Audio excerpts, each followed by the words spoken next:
तेच आम्ही आलो आहे स्वामीनारायण टेम्पलला. बघा किती भारी व्ह्यू दिसतोय, एकदम मस्त खतरनाक. मस्त मोकळं आहे ना, एकदम मोठं. So this is the entry.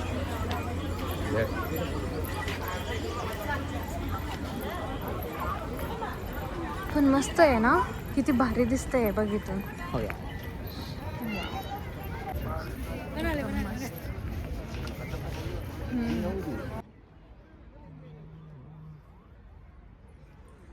चलो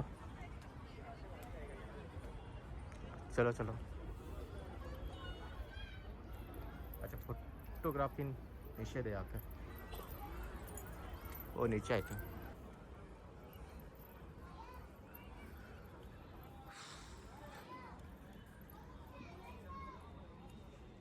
टेम्पलचा व्ह्यू खरंच खूप छान होता आणि खूपच सुंदर दिसत होतं. असं एकदम डोंगरात आहे आणि शांत वातावरण आहे सगळीकडं. इथं बाजूला पर्यटकांना राहण्यासाठी पण खूप छान घर बनवलेलं आहे त्यांनी. हे बघा, खूप सुंदर व्ह्यू आहे स्वामीनारायण टेम्पलचं. एकदम मोकळं डोंगर विंगर, एकदम शांत वातावरण आहे. चलो, सनसेट झालेला आहे आणि जसं जसं सनसेट होत चाललं आहे तसं तसं टेम्पल एवढं छान दिसतोय ना, खूपच मस्त. आणि सगळे लोक एकदम मस्तपैकी फोटो काढले आहे. आम्ही पण मस्त फोटो काढलेत. तर बघून घ्या पूर्ण व्ह्यू, किती मस्त आहे. तुम्हाला पण लय आवडेल. आहे गार्डन गार्डन.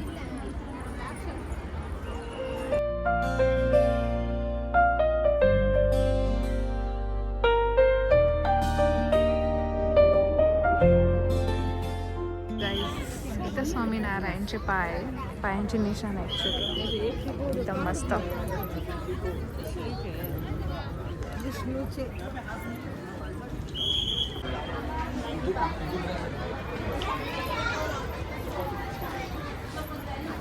सूर्य किती मस्त दिसतोय आज.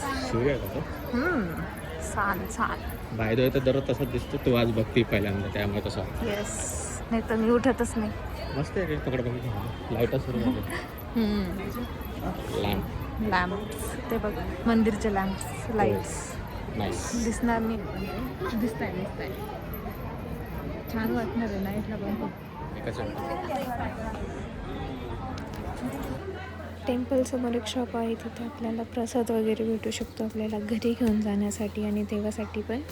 आता इथून आम्ही घेणार आहे प्रसाद आणि नंतर बाहेर आल्यावर टेम्पलसमोर लहान पोरांना खेळायला खूप काही आहे. इथं तुम्ही बघू शकता इथं काय काय आहे ते.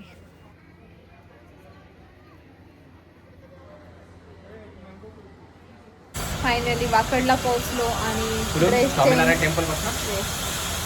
ड्रेस वगैरे चेंज केली, थोडंसं फ्रेश वगैरे झालो आणि आता जाऊयात आपण जेवण करायला बाहेर. नाही काय किरकिट चालते काय, मी 2-3 दिवसापासून आमच्या सोसायटीत.